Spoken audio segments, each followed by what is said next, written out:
The views and opinions expressed on this program do not reflect the company, owners, management, staff, clients, or partners.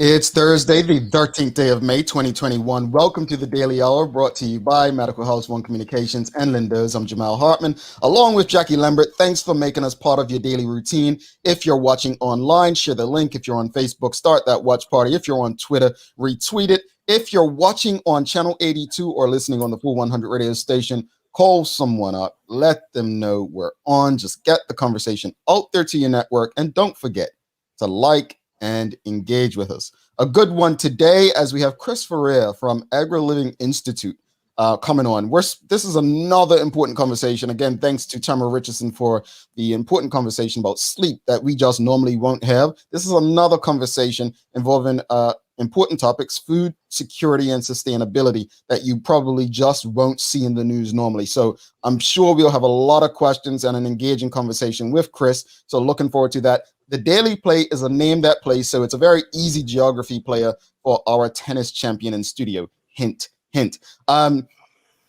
We have a very interesting discussion this morning, folks. A very interesting discussion. And I want you to make sure you listen to today's news break as well, because I want to answer some questions that have been in the audience as much as I'm going to. So make sure you tune into today's news break, and there'll be some things said that hopefully help you all. That said, so the big talk in Bermuda, right? Well, I'm just going to, so has anyone seen the screenshot going around about the prices at St. Regis? There's a lot of talk, and people are not happy with the prices that they've seen for St. Regis Hotel. Has anyone seen that? Jackie, you saw it, right? I saw it. As soon as I saw it, I had to look. I was like, where's my glasses? Because I can't be seeing this right. The comma's in the wrong spot. You're telling me that I have to pay rent for one night? Well, I mean, so for those who don't know what we're talking about, let me just share my screen. Can you all see that? Can you all see that? Or should I make it bigger? Let's make it bigger. Let's make it a bit bigger. So basically, the screenshot had said that, let me pull it up for you all so everyone can be into the conversation as we speak about it. So the screenshot I got basically had guest rooms, Grand Lux guest room, one king oceanfront balcony, the member rate at $1,568 for 2 nights. And the dates put in were June 24th, 2021 to June 26th, 2021. And the total per room says $3,136. That was the member rate. The flexible rate was $1,600 per night, and that equated to $3,200 total per room. And so I said, well, let me go on and put the same dates in, one person, one room. Don't think my wife would be happy about that. But anyway, so these are the rates I was able to find this morning as I went on. So as you can see, $1,382 per night for deluxe guest room, 2 queen ocean view balcony. Total price $2,764. And look, it says almost sold out. So they know what they're doing, folks. They know what they're doing. And here's the price. Here's the price that I saw on the screenshot. So I mean, there are some heavy prices, right? It's beautiful. It's just, you know, they say when people say, if you can't afford it, just say that. Uh-huh. I can't afford it, guys. It's not in my price range. It's definitely for a certain level of spenders, Mm-hmm. and I want to make friends with them. Be my friend. Sponsor me. Well, I want to. You make a great point, Jackie. You make a great point, and I want to speak to this. I'm going to share some comments now because I don't know if people are being facetious, but I just need to share the truth, right? Evelyn Pitt says, because the hotel is not built for Bermudians. Folks, when hotels are built in Bermuda, they're built for Bermudians to work in, not to stay in. That's just the way, what was that movie? Was it with Jennifer Lopez, Made in Manhattan, something like that? Yes, it's Yeah. such a good Like, movie. that was an eye opener for me in terms of how hotels and tourism kind of work. Elizabeth writes, the hotel is not for regular folks, it's high dollar visitors. Now, I've stayed in the St. Regis. We stayed in the St. Regis in Mauritius for our honeymoon. And St. Regis hotels are generally on the higher end. They are not cheap, right? And so while I understand the concern amongst Bermudians, right, folks, there are people out there, and actually Elizabeth says it right here. These are pretty standard for St. Regis. There are people out there that will spend this money. So I don't want people to get lost as if, oh, this is ridiculous. It may be ridiculous, but as Jackie just stated, maybe it's not for us. And what I'm trying to do this morning with these rates is get people to understand, you know what? I don't disagree with you about the prices of the hotel. But having worked in tourism, it's really, really standard. And I'm glad some in the audience know this. Robert Durham, Jack. No, only for Bermudian when the numbers are down, it seems.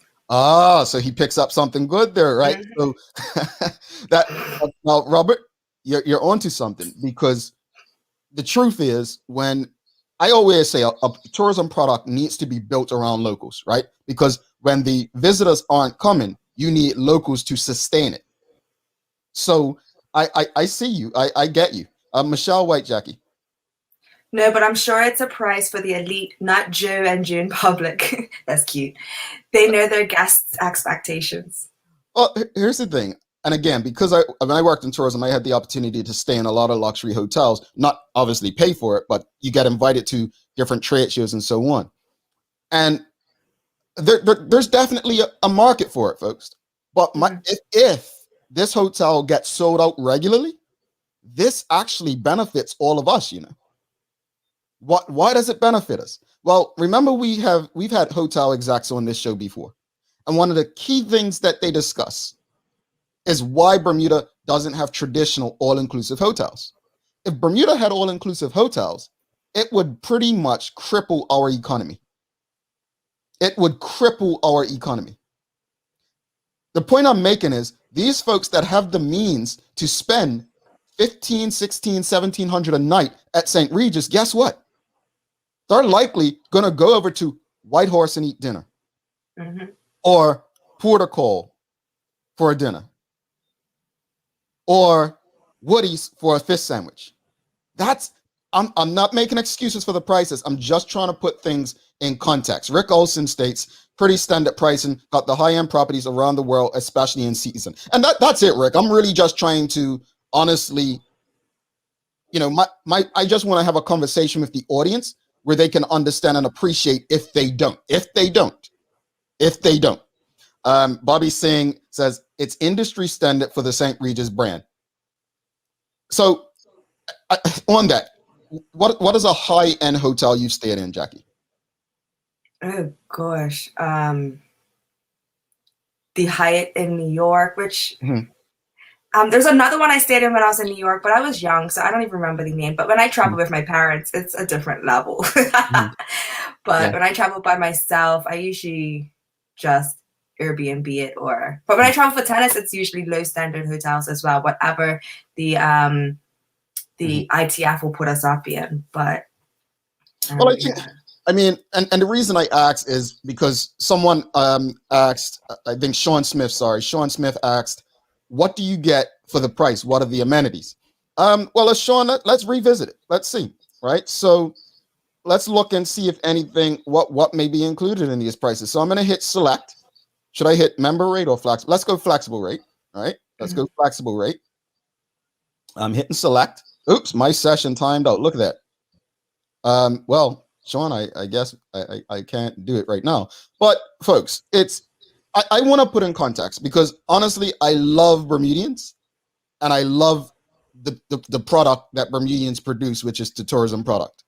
But we have to manage our expectations and understand that, and again, you may not agree, but a St. Regis hotel being in Bermuda means so much for the Bermudian economy. It means so much for the Bermudian economy. Can I afford to stay there? Well, I'm gonna give you a little hint on how my wife actually manages like how we travel. We use points. So Jackie just said she stays in a lot of high-end, she stays in a lot of like different hotels, right? So let's say she sticks to the Marriott brand. Well, St. Regis is under the Marriott brand now, right? Guess what? While you're staying in Fairfield Inns and Courtyard Marriotts and all those hotels, you're building up points. Oh, that's good to know because I have a few. Yeah, you may be actually qualified to stay in a St. Regis. So there's not just high-end people that stay in there, people that have the money, right? There are people who build up points and wealth. But again, I hope Charles comments because I really hope. I see Zena Malcolm says He did. He did. Oh, he did. Or charter a boat, limo, spend money at galleries and retail. Exactly, Zena. To my point, right? These people are very good for the economy. They are good for the Bermudian economy. Charles, the CEO of the BTA, we should all be excited about these rates. Now we all need to ensure that our visitors get value for their money when they leave the hotel property. This is it. And someone said it above. I'm sorry, I'm missing so many comments. Here we are. Michelle White, Jackie. Knowing that these prices are those hired to work, there should be the level of service expected. Locals who are hired must step up their game to, yes, that word, professionalism. Just for you, Jamal. No, I would say service. And again, I'm just going to quote Dr. Ewart Brown's article again, when he spoke about how Turks and Caicos rise in tourism. It is getting people to understand that service is not servitude. When my wife and I stayed in a St. Regis, our whole honeymoon was on points, basically. And we had a very high-end honeymoon from South Africa to Mauritius and stayed in the best hotels on points, basically. And we had butler service. The butler in Mauritius previously worked in Bermuda. And so he was so friendly, and we talked about Bermuda. There are people that don't even know where Mauritius is. I remember some of my groomsmen saying, "Where you going? Where's that? What's that?" That's how much this industry expands. St. Regis, honestly, Bermudians, this is an extremely great opportunity for Bermuda. So I want to manage our expectations and understand that these prices should not be a dagger to us. They should not be seen as negative. This should be looked at as an opportunity. And for those who are not working and those who have maybe worked at other hotels, it's time to get what Ciara song says, Jackie? Level up, is that the term? Level up, level up, level up, level up, level up. I'm trying to be cool, right? Sorry. See what she does in the morning? But no, it's time for us to level up. Crystal Linnell says, so many job opportunities for Bermudians, though. That's the exciting part. This is something to be excited about. Look at Terry. Terry says, the point system is key. Yes, finance. The level of property has a certain expectation of service level. We should definitely be ready to provide that, because imagine the shopping they want to do along Water Street in St. George's and Front Street. And that's it. The areas around there. I like, and I'm going to pick on them because they've been on the show, Whitehorse. They've added an experience. I'm sure that the corporation of St. George's has a lot of plans. Like they just removed the boats down there, the sunken boats in Coop Pond behind there. So folks, there's a lot that comes with it. And Bermudians, honestly, this is an opportunity. We keep talking about we're not making enough money or we don't have jobs. This is the opportunity that we have been waiting for, and we must do our part to ensure that every visitor that visits Bermuda at this hotel paying these sort of rates leaves not only wanting to return, but I'm going to tell you what really helps. Word of mouth. They tell one friend and another friend sends another friend. This is what we have to rely on. I hope Tobacco Bay is ready. That's walking distance. Yeah. Yeah. It's interesting in St. George's. Mary Lee Watson says, I stay at IHG hotels and I'm an elite member. I stay at Intercontinental Miami for free with points. Points, folks. Honestly, points. It's the way to go. It is the way to go. Robert Durham says, so how will this beach situation work? Will there be a local side and hotel side? Because for those prices, I can't see Bermudians being allowed on that beach. But I think, Robert, I don't have it in front of me, but I do believe that the government did say that the beach would be allowed to locals. Locals will be allowed to go on the beach. I honestly don't see that changing. But yeah, that was part of the case. Interestingly enough, I read an article when this was going on that California, which has, basically one of the longest coastlines, I think the longest in the US, there's no private beaches on that coastline. Like if you live there, all of them accessible to the public, which I found interesting. I'll share that article with you all. As I stated, I'll share most articles with you that we speak about on the show going forward. Zena Malcolm, and it differentiates the tourism product. We now offer vacation rentals to super luxury. Thank you, Zena. This is helpful. Let's go through a few more comments before I go to that news break I promised you, where I'm going to address a few things. Rick Olson said, the St. Regis will find it very challenging dealing with local labor issues, just like their experience with the planning department. Oh, well, I hope you're wrong. Rick Olson. And that's why we're here to have this conversation, because we want to encourage Bermudians, right? We want to encourage Bermudians to look at this price rate, and be inspired, not discouraged. Be inspired by the opportunities that can possibly come for each and every Bermudian out of this. Seriously, when I worked in tourism, I always looked at it. My best friend is a cab driver, right? His daughter's my goddaughter. Every last group that I got to Bermuda, I thought of how it's helping her life, how she's benefiting. And that's how we have to look at tourism. Every person that comes, whether you work directly in the industry or not, because we all as Bermudians work in the industry, but whether we're directly involved or not, we need to make sure that every visitor that visits the island leaves overly happy with what they experienced. Overly happy. Jody Virgil, Jack. I also appreciate that they have accessible amenities listed on their website. Yes. This is huge. And Davida, Jody and Bobby, they've been on this show and we've spoken about accessibility, and we'll be speaking about it more, because that is another key. When we talk about service, folks, these are the kind of things. I don't know if I shared this story with you before. Interesting story, not funny, but interesting, is that I had a group of people in Bermuda, about 6 people, and we were giving them a tour. And growing up in Bermuda, I never even thought about this, but they said to me, Bermuda doesn't have sidewalks. And I'm like, yes, we do. And they're like, no, you don't. So we'll drive and I'll say, here's a sidewalk.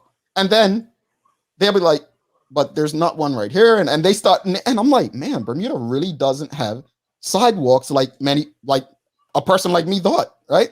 But that's part of the accessibility, right? Mm-hmm. Karen Edwards Simmons, Jack.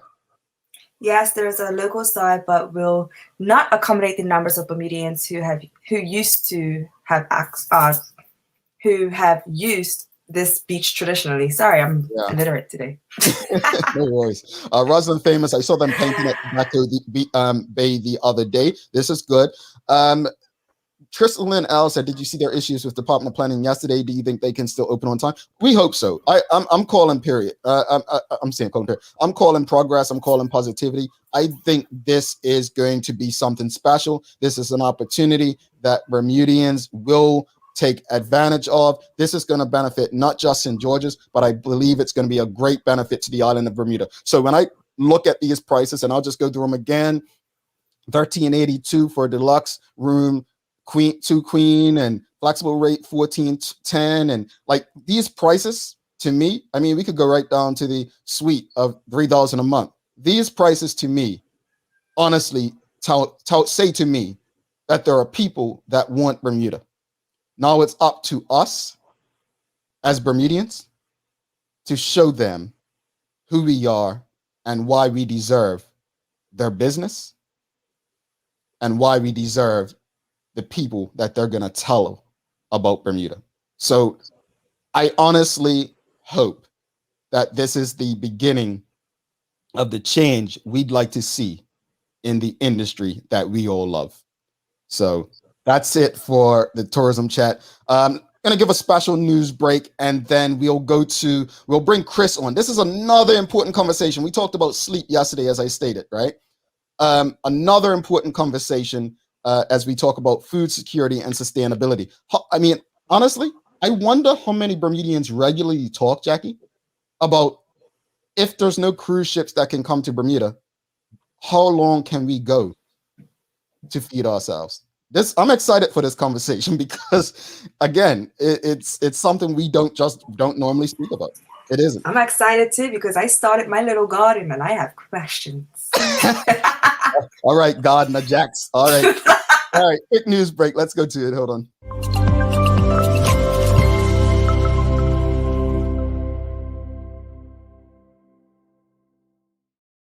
All right. So, look, let me just say this before I get into the day of the year.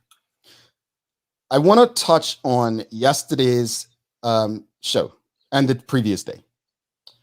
Yesterday, my messages were flooded with people giving positive feedback about you, Jackie. Some of which I forwarded to you, others I did not. Quote, Jackie is rising to the challenge, end quote. Quote, that young lady was a breath of fresh air, end quote. Her energy is so refreshing, and her smile and personality are everything. Jackie, from my heart to yours, thank you for stepping in and stepping up. I appreciate you, we appreciate you, and many others who support this show financially and support it by engaging appreciate your contribution this week. On that note, it is... I didn't bring tissues. I have you off camera so we don't catch you crying. It is May 13th. And so May 13th is World Cocktail Day. Well, folks, you know me. I left the cocktails alone about 2 years ago. But no party is complete without cocktails. My friends all have different tastes when it comes to their drink of choice. So I'd like to maintain a well-stocked bar with different kinds of alcohol to keep everyone happy, end quote. That was Khloe Kardashian. Well, one of the best ways people get together and bond over life is through drinking, apparently. For a fun night out, cocktails provide a wide arrangement of scents and flavors to keep everything exciting and have a long history of becoming a steady staple in people's lives. So let us dive in and see what World Cocktail Day is all about. On that note, folks, I actually do have cocktails pretty often, but I call them mocktails. So I am that person that spoils your good drinks. I will ask, we went to brunch for Mother's Day and everyone else had a mimosa. Well, I asked, can I get an orange juice with club soda? Well, I'm just going to tell you, I don't recommend it because it was probably the nastiest drink I've ever had. But what pineapple and ginger beer. That is a perfect one. And then I also have a nojito. So I'll have a nojito without the alcohol. So I've got to be creative. But I'm not. I like that. But I'm going to warn you, being creative is not always the tastiest. All right. So don't follow me. As far as the weather, you know the deal. Look outside, check your phone. We'll be right back with Chris after this. Stick with us. Mom's celebrating her 70th birthday next month. Have you noticed her age is catching up with her? Yeah. Plus, she's having a hard time getting up and around like she's used to. I would sure hate to see her fall. At Medical House Limited, we can help make life situations easier. We have electric beds, motorized scooters, bath stools, walkers, you name it. Mom's been real good to us. We'll get her birthday and Christmas gifts from Medical House. Medical House has relocated next to the Dendy Town Field. Number 6 Bakery Lane, Pembroke. Telephone 292-3622. Spring has sprung and it's time for the Friends of Hospice Butterfly Blast annual raffle. The butterflies are emerging bigger and better than before this year, and there's over $40,000 worth of prizes to make things more exciting. 3 Caterpillar raffles containing $1,000 gift certificates leading up to the main draw. There are multiple chances to win, so buy early and increase your odds of winning. So spring into action and get yours today. Check our Facebook page, Friends of Hospice Bermuda, for details, or call 232-0859. Lindos, why go anyplace else? All right, welcome back to the big show. Jackie Lambert, myself, Jamal Hartman. It's the Daily Hour brought to you by Medical House One Communications, Lindos, and our friends over at Channel 82, where you can also stream this and many other locally produced shows as well. Let's bring in our guest for the day. I'm excited for this one, folks. We've had Jamaica Smith on, and we've had various conversations about health and wellness. But I'm excited about this conversation because we honestly do not talk about this enough. Here we go. Chris, welcome to the show. Oh, thank you so much, Jamal. And how you doing, Jacqueline? Morning, Chris. How you doing? Yeah, I'm really pumped to be here. I'm pumped that you're here too. So here we go. I'm excited about this conversation. I honestly read your website inside out when you first reached out. And let me say this. Let me say this. I don't arrange the guests for the show anymore. My partner Shanta actually does that. And so we probably didn't respond to you right away. And I want to say this to everyone. If you don't get a response, Jamal@BermudaCommunications.com. Just send me an email because we definitely do not ignore folks. So thank you for your patience, understanding. And since you're here, let's get to talking. What is the Agra Living Institute and how did it come about? Right on. Great question. So the Agra Living Institute is a business that I started in September. We're a brand new startup and we focus on sustainable farming education programs primarily. Mm-hmm. So right now we offer a 2-day intro to sustainable farming workshop, and these workshops will give you the foundation to be able to grow a lot of your food, if not all your own food at home sustainably. Mm-hmm. So we're starting with home gardeners with these programs. We also are going to start doing single topic workshops. We have a workshop in June all about composting, which is a hot topic all the time. And some people are hit or miss on that. So we want to give people the important steps and skill set to be able to grow their own compost, because that increases your soil's fertility and increases the amount of food that you can get out of your garden. And we also provide one-on-one garden support consultations. So if you prefer for me to come to your garden and have a look, and we give you a 6-month plan that gives you step-by-step plan on how to go from zero garden to food abundance. So we're really excited about that service. We've been doing it with a few individuals and they've been having great success with that. And, our overall mission is to increase the amount of farming knowledge in our community, the amount of individuals that can grow their own food. And also the method is scalable so that we can have more people that are not only growing their own food, but also using our sustainable methods to grow their own income. And also the end result being lots and lots of more food being grown locally, so that is more accessible to our Bermuda families who do not have access to whole, fresh, healthy food, and is causing lots of problems, health problems, social problems in our community. Interesting. That's a lot you cover. That's definitely a lot you cover. But there are people, I've had chats with people when I lived up north in New York, for instance, where the climate's not necessarily best, but there are people who may want to grow their own food.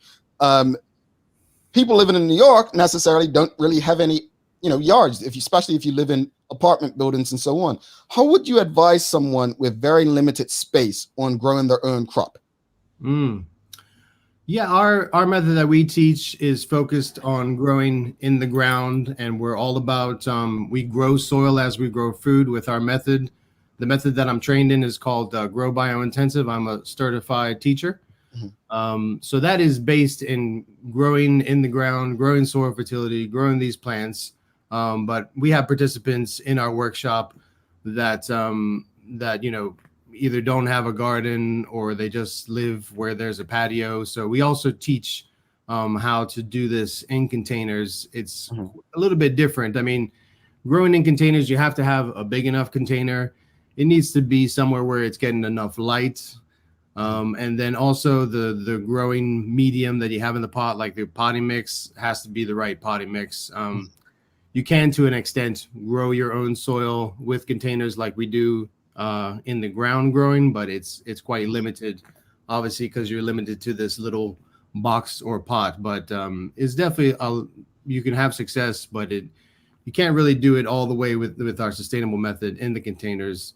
But we definitely have participants that have had success using containers. Definitely, yeah, having a big enough pot, having the sun, the growing mix being correct, and water and fertility. Most of the food crops that everybody wants to grow, like tomatoes, they're heavy feeders, so you need to make sure that you're fertilizing them. Obviously, if you need to be using organic fertilizer, so in containers it's even more important because it's only limited to that size container, not in the ground where in the ground the plant's roots can grow all over the place looking for nutrients. Not the case in containers. Indeed. So definitely a big difference between in the ground versus the containers. How beneficial, since I mentioned climate just now, how beneficial is Bermuda's climate to supporting food growth and gardening in Bermuda? Yeah, we have an incredible opportunity in Bermuda. I would even call it a privilege. In Bermuda, we have 8-month growing season, I would call it. It starts in September and it'll go all the way till June. Really active growing season. Well, we like to create the rhythm. It's all growing food is connected to the seasons. We are coming into the summer season, and we all know what summer is like. It's hot. There ain't too much rain. It's not really that conducive to growing plants and crops. But we do, in our workshops, teach what you can grow during the summer because we don't want the soil just to be bare, being baked in the sun. So what we do, our growing season is 8 months in Bermuda. In the summertime, you want to plant what we call cover crops, just to protect the soil. And you, the gardener, farmer, should go cool out and take a break because we all need to take a rest, especially if you've been growing food actively for 8 months. So yeah, compared to like a temperate climate, like you say in New York, they're waiting for they have to wait for the frost to go away and then start growing food. I mean, it's like a 6 month at the most growing season. So, in Bermuda, you can have 2 or 3 crops. A lot of food crops, they take about 4 months. So, in an 8-month growing season, obviously you can grow 2 crops. But that's all about as your skill level increases and you understand crop rotation better. Well, so real quickly, Jackie, I just have a follow up for that. So you said 8 months. Just give us an idea. What 8 months are the best 8 months to grow in Bermuda, but also what are the actual crops? Like what should Bermudians know that these are the best things to grow at certain times of year, and what will really give them the best opportunity to feed themselves? Right on. Yeah. So the 8 months, I would say, starts in September when the summer heat starts to subside and we have the rains come back. That's really the beginning of the season that we want to catch. And, we're very blessed with a good amount of rain all through the winter. And up until now, we're in May. We still get good rain. And then, you can grow through the summer, but like I say, it's important for yourself to have rest.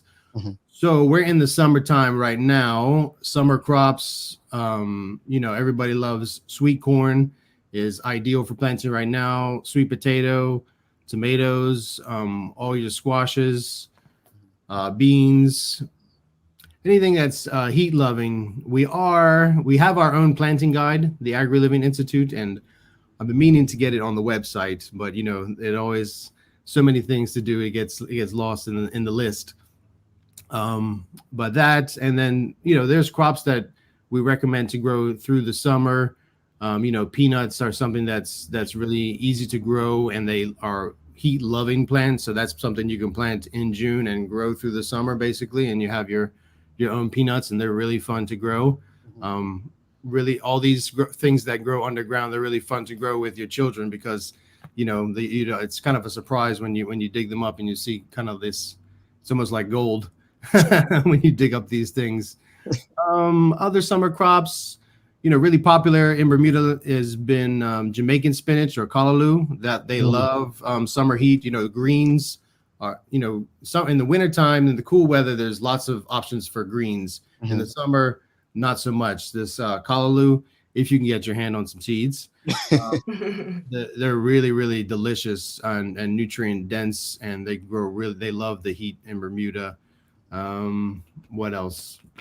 And we teach growing all your own food. So we incorporate growing grains in the garden as well. So summer grains in Bermuda include flour corn like you would mill up into a flour and use to make tortillas. So we're growing that right now in our education garden, as well as grain amaranth, which is very similar to quinoa, actually related to the callaloo. And that's actually the easiest grain to grow in Bermuda because they don't mind marginal soil, I call it, soil that's not, that fertile. And then also sorghum, which has been grown historically in Bermuda. When the first enslaved Africans came to Bermuda, they brought seeds with them because they knew they had to somehow grow their own food security. That wasn't a term back then, but they knew they had to fend for themselves. So they brought seeds like sorghum to Bermuda, to the New World. So sorghum has been historically grown in Bermuda as a food crop, from its inception, really. So we're kind of bringing light back to it as well. We encourage people to grow sorghum as well for grain. You can eat it whole. It's a really great grain to eat whole, and it grows lots of biomass of the plant material. And that plant material we teach how to compost and turn it into soil fertility. Indeed. Talking to myself. This is also exciting. It's actually making me want to grow everything. So it leads to my next question of why is local food security something that you feel is important for people to take seriously? I mean, I have some notes here and to my left, but food security in an island that's 750 miles away from another point of land, it shouldn't be that difficult of an argument to make. The reality check is that 80% of the food that we consume is imported. The large percentage of the cost of the food is the shipping and logistics. If we talk about a red pepper, for instance, it costs that farmer, if it's being grown in Mexico, it's less than $1 or whatever to grow. It's having to be shipped, refrigerated, people have had to touch it a few times to get it into the grocery store shelf. And that's how it ends up being $5-6 a pound for red pepper, So if we can grow more of that food here in Bermuda, that $5-6 that's going into shipping and logistics, is not being passed on to the customer. People are more able to, the food can be sold at a cheaper price. That's what we want to create with the Agra Living Institute, is to have hundreds of people educated in our method, growing food for themselves, growing food commercially, so that there causes a food disruption. We want to get, right now, 20% of the food that we grow is being grown locally. Big up to all the local farmers because they work hard every day to grow us fresh, healthy food. There's nothing like going to your farmer's stand and buying fresh food from them, connecting with them, making sure the money you're paying for goes directly in their hands and not going through a middle person. So all that to say, it's so important for us to grow food locally because it happens 2-3 times a year. You'll go to the grocery store and you'll see the fresh produce shelves are empty. So there is obviously already a problem with supply. There's COVID-19, which exacerbates the situation. We have a population that, our adult population is 75%. 75% of us are overweight or obese. 35% of us suffer from chronic diseases, preventable, which they have to do with sedentary lifestyle, but very much to do with our diet. So what if we could be eating more whole, fresh food being grown locally that's affordable? We would be looking at a very different, healthy community that we would all want to be a part of. Sorry, Jackie.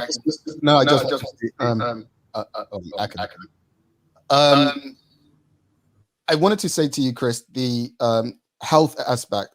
I don't think, and I'm glad you touched on that because I want to ask you about it later, but the health aspect as it relates to growing your own food, you just mentioned it, is so important because you're cutting out so much that has to happen to it. But I want to ask you, you mentioned like a pepper in Mexico making its way, gets touched by so many people, frozen, unfrozen. And I'm not sure if you can answer this, but how much does that impact the healthy nutrients in the food when it goes through that versus growing your own? Oh, yeah. I mean, definitely. And there's been this is not just my opinion. You can go on the USDA website. The USDA has been conducting a survey for over 50 years on basic food crops, and they've shown how the nutrition level has decreased in all food crops over the last 50 years, if it's a pepper, if it's wheat. And that does have something to do with shipping, but that's really has to do with the soil health. And that's what we teach at the Agra Living Institute, is how to grow healthy soil so that there is more nutrients and minerals available to the plants, which then taken into their plant body, and you eat them, and then you get all those healthy nutrients and minerals, you know? Gotcha. So even before the food is shipped, it's already deficient in nutrients, you know, and that is connected as well to chronic diseases because we're missing important nutrients and minerals in our diet. It's leading to diabetes, heart disease, kidney disease, and lots of diseases that we're suffering in the community right now. And you speak about, health connected to food. May is Mental Health Month, and growing your own food is not only healthy for your body, but it's so important for mental health, especially with COVID, everybody being locked up in their house, being disconnected from other people. That causes lots of loneliness, depression, mental health issues, and gardening can really be therapeutic. And getting your hands in the soil, being connected with the seasons. I am a strong believer, to say the least. I think that humans, obviously, we are meant to be connected to the earth. And when we disconnect from the earth is when we cause some of the problems, whether it's mental health, physical health, individually or as a community. Mm-hmm.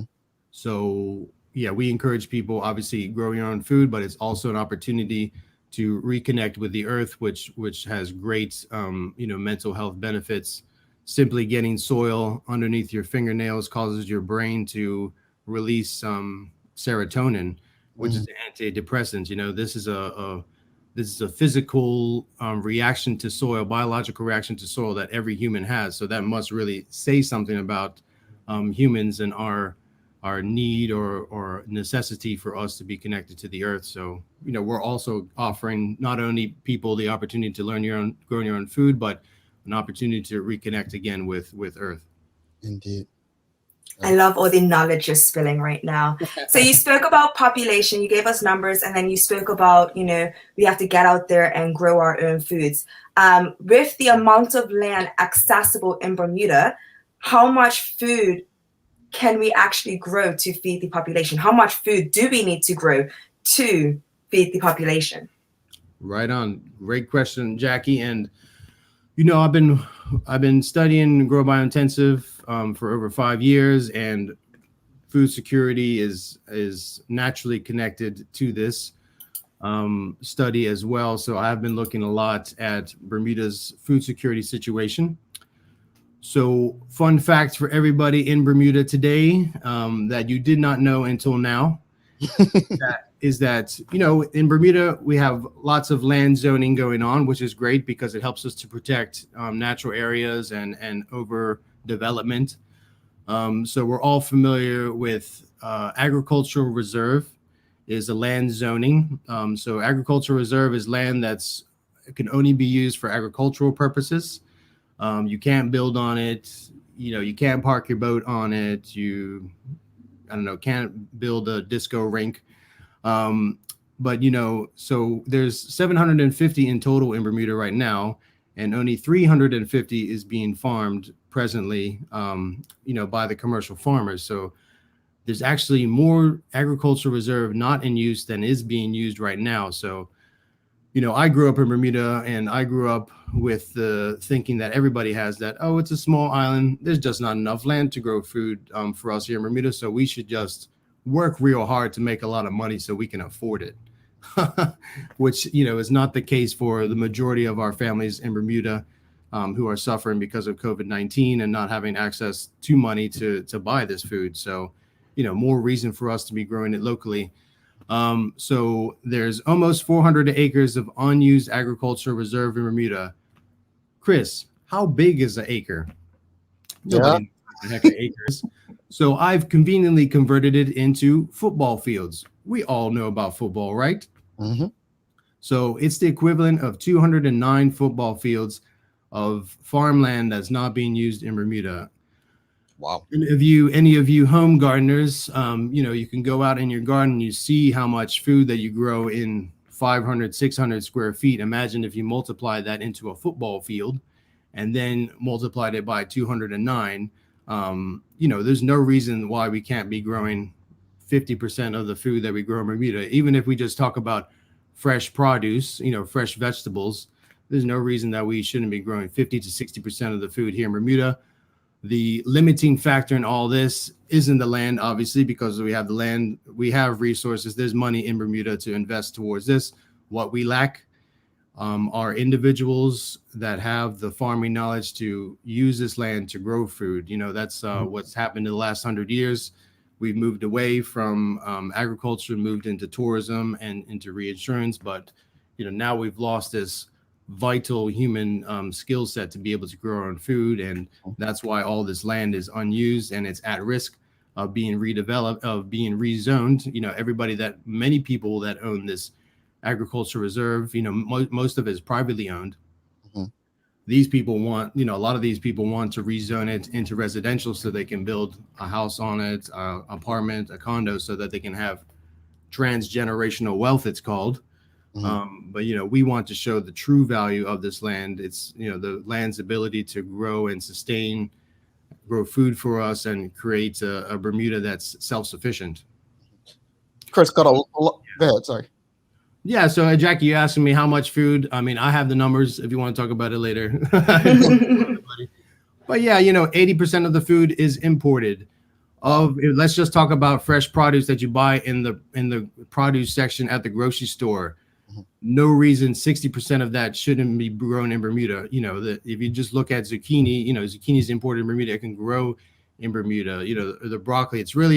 It's also about, we want to empower more people with the skill sets to grow food, but it also, I also always want to, shout out to the local farmers that are already growing food. They need our support more than ever. So instead of buying it at the grocery store, a lot of the grocery stores buy it from the farmers at a discounted rate, bulk rate. Instead of that, take the time out on a Saturday morning, get your butt out of bed and go over to the farmer's market or find your closest farm stand and support them, buy the food directly from them. It's going to be the freshest, it's going to be the cheapest, and you're going to be able to support them the best you can, and tell them thank you for what you're doing. Jackie said that she started her own garden. I mean, yes, I'm growing cucumber, tomato. I keep giggling every time you say the tomato plant because I walked out yesterday. I'm like, sis, why you look like you're struggling with life? And then you said I'm not feeding. I'm like, oh, duh, you gotta feed it. It's growing. It's basically a human. Feed your children.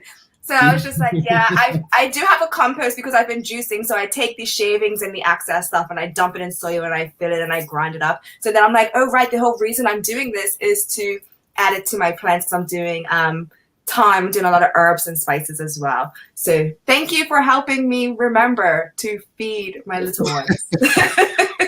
Yeah. And the tomatoes, they're in the ground or in a pot? See, that's the problem. I transplanted it into a pot, a big pot. It's a big pot. Oh, but but I didn't think it was going to last this long. So I'm super pumped because I have all these little tomatoes coming because it's just the cherry tomatoes. And I'm excited because I like to eat tomato. I'm one of those people that would just eat tomatoes like it's a grape. Yuck. Yeah. The little ones, yes, they're amazing. Now my wife loves them, but it's encouraging. Honestly, it's encouraging to hear that because so many people are starting to do it. Like my father will call me and like just have a whole conversation about his garden. I love to hear it. My sister teaching my young niece how to do it. We have a lot of questions and comments, and we're almost out of time, so I want to get through as many as possible. Bobby Singh says, this is an excellent program for residential use. Great job, Chris. In a perfect world, I would love to see more vertical farming in Bermuda, given our limited landscape. Is this something you could champion in partnership with the government? Wonderful question, Bobby. Thank you so much. Vertical farming, I support vertical farming, but it definitely is not the solution to food security problem in Bermuda, food insecurity problem in Bermuda. Vertical farming is very, very how do you say, like, you need a lot of infrastructure dependent, infrastructure heavy. You need a greenhouse, you need all this mechanism for the thing to work, and in the end it's limited to a certain amount of crops: lettuce, tomato, things that you can grow hydroponically. As I showed before, we have 209 football fields worth of land in Bermuda. There's not a lack of land in Bermuda to grow food. That is clear. What we lack is the farming knowledge in our community, the skill sets, skilled individuals. That's what we need to focus on. And I would like to see the government, it's important that the government supports this vertical farming program, but obviously it needs to support, a movement of hundreds of individuals, not just 30 people getting a job. This is what we're offering, is the opportunity for hundreds of people to learn this skill set, grow their own food for them and their family, grow an income, become empowered, and help to heal our community through growing food. So yeah, I support all sorts of different alternative growing systems, but vertical farming is limited, and also the capital needed is very high. All right, let's try to get through a few more. Renee Sherilyn Simmons says, I'm growing onions, started with compost, and then my brother told me to add soil, so they are coming along fine. First time growing. Congratulations there to you, Miss Renee Sherilyn Simmons. Natasha McKenzie asking, I'm interested in the workshop. How do I register? Great question. Thank you for bringing that up, Natasha. You can visit our website, agraliving.org. That's AGRA living.org. And you go to the workshops tab, and there's a little sign up box. You can put your info in there. We do sell tickets for the workshops on PTix, but I don't think it should be set up today, later on today, probably give them a few hours. We just set up a new workshop for June, and also the composting one. Yeah. And feel free, once it's done, Chris, to just put it in the comments of today's show on Facebook, YouTube, everywhere that we are. Bobby also asks, can we grow Scotch bonnet pepper? Yes, I used to work in commercial farming here in Bermuda, and in the summertime we grew lots of Scotch bonnet pepper, and they're prolific plants. So another great crop for the summertime, and they are heat loving. So you just want to make sure that they're established in the ground, going forward into the summer, and making sure that they're watered. And they go for many months growing peppers. And Scotch bonnet, yes, definitely another sort of plant that has historical or cultural significance being brought to Bermuda. All right. And Bobby, you the questions this morning, we love it. I heard manure is great for soil and growing crop. Is that fact or fiction? It's a limited fact. If you have animal manure, I would recommend, I tell you to compost the manure in your compost pile instead of adding it directly to the soil. Adding animal manure to the soil burns off soil carbon, which is the lifeblood of healthy soil. So we don't want to be doing that because that soil carbon is what feeds the microbes in the soil. The microbes in the soil is actually who's feeding your plants 24 hours a day. So we want to encourage them as best we can by growing our own compost and incorporating it into our garden beds. Alrighty. Sean Smith, he's got a question. What are your thoughts on hydroponics farming, good/bad for Bermuda? Yeah, this is the same as vertical farming. It's not exactly the same system, but hydroponics has its advantages, for growing different crops. Like I say, for vertical farming and hydroponics, you can grow some vegetables, but for instance, we're talking about growing all our own food. If everybody thinks about what they had for breakfast this morning, you didn't have lettuce and tomatoes. You might have had some oatmeal. You might have had some bread that was made from wheat. That you cannot grow in vertical farms or in hydroponics. So we still need to really focus on growing in the ground, growing healthy soil. And, we're growing grains right now in our education garden at the Botanical Gardens, and I invite everybody to come and visit us. We're there during the week, during the day, and you can come and see what's going on there. Okay. And two more questions. We are out of time, but people have a lot of questions. I told you before we went live, I said, we're going to have you back. So I told you, I knew it. Trudy Q Simmons asking, or she states, I want and have space for a garden. It's the bugs and worms for me. Speak to us about the impact of bugs and like just insects and farming. Wonderful. Yeah, bugs and worms. You know, we teach that the garden is another ecosystem, or is an ecosystem, and that's how we should look at it. And so insects, bugs, they're all part of this ecosystem. So if you're having a lot of insect and bug damage, it's not the insects and bugs to blame. It's something going on in your ecosystem, and it always goes back down to the soil. You know, we always see problems going on above ground with insects or disease, but we can't see through the soil, and we don't understand really what's the complexity of what we need in the soil. So basically, if your soil's not healthy, your plants are not healthy, insects and disease are attracted to weak plants. You know, that's how nature works. So they'll attack your weak plants. So if you're getting insect problems, then we need to look at how to improve your soil quality and improve your soil fertility, basically. Wow, that's interesting. One last question. Hannah Collins, plants we grow at home, can we consider them organic? I mean, it depends who you ask. If we're using, there's no organic board in Bermuda, so there's no criteria. You know, in the United States, there's a very strict criteria. A lot of it has to do with the limiting thing in Bermuda is isolation from places that are not growing things organically, or like being close to a road.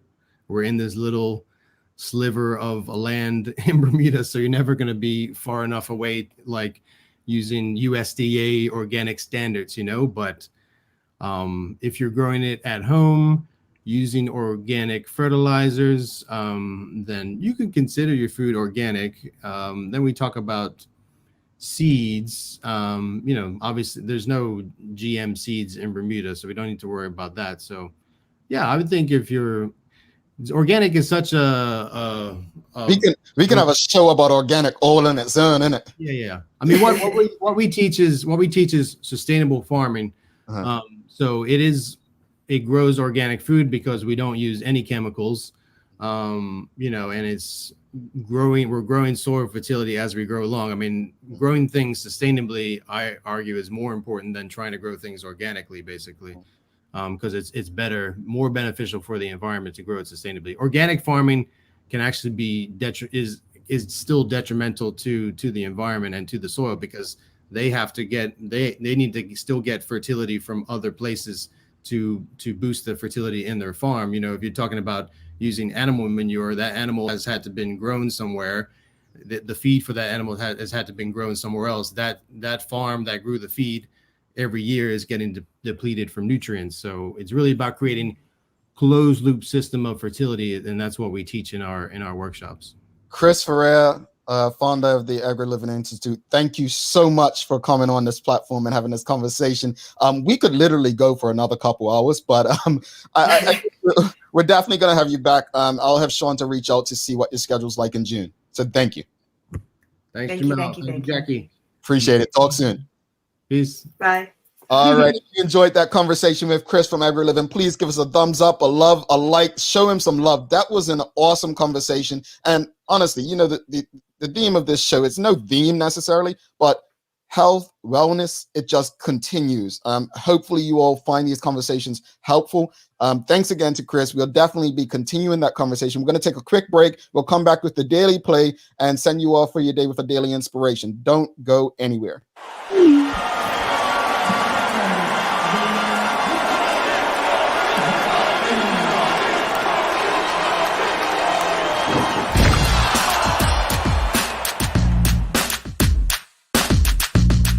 At Bermuda Communications Group Limited, we love to help businesses and organizations of all sizes across various industries. Find out how we've been working with our clients to improve their customer experience and increase their revenue. Send us an email to contact@bermudacommunications.com to see how we can assist you next. All right, welcome back. Thanks again to Lindo's Medical House One Communications, Channel 82, everyone who continues to support this show. And thanks again to our guest today, Chris from Agra Living Institute. Here's the daily hour, the daily play for today. Serena Williams, yes, that's the tennis player one, won her first Grand Slam in 1999. Where did she win it? I want to say it was the U.S. Open in New York. Oops, wrong one. I was about to say, I'm pretty sure she went on her knees with her little beads in her hair and was like, and then climbed up to her daddy. That was awesome. Hold on. No, I'm not giving it to you like that. You said, I believe. You didn't say, yeah, confident. You weren't confident, Jack. You were not confident. Yes, I would. Okay, fine. You're just nonchalant. I was trying to be humble. You're just nonchalant about it. But it was Serena Williams in 1999 at the U.S. Open. She won her first of how many Grand Slams she has now? 20. Just 20. I'm 23. 20, yeah. I want to say 23 because I want her to win 24 to overtake and be the real GOAT, but she's the GOAT. Yeah. All right. Well, Jackie, final thoughts on today's episode? I loved it. It only provoked me to have more questions. Circle of life, guys. Get out there and live it. Yeah. Honestly, I really appreciate Chris so much. We definitely need to have more of these conversations. Mm-hmm. I'm excited for the audience, people out there in the audience who have been doing their own things, starting their gardens and so on. So really appreciate that he trusted our platform to have this conversation, and hopefully we can continue. Here's your daily inspiration for the day. So often things bring you so often things that you regard as an impediment turn out to be good fortune. Ruth Bader Ginsburg. All right, so that's your quote for the day. Folks, honestly, we hate to do this, but thanks again to our partners, Medical House One Communications and Linda's, for ensuring that we're able to do this with you on a daily basis. As always, we appreciate you, we love you, and we thank you for making us part of your daily routine. If all goes well, we'll be back to do this again with you tomorrow. She's Jackie Lambert. I'm Jamal Hartman. Make it a great day. Bye, guys. Oh, hold on. I want you to have a great day, but in order for that to happen, we have to say goodbye. You don't want to spend it with us. Peace.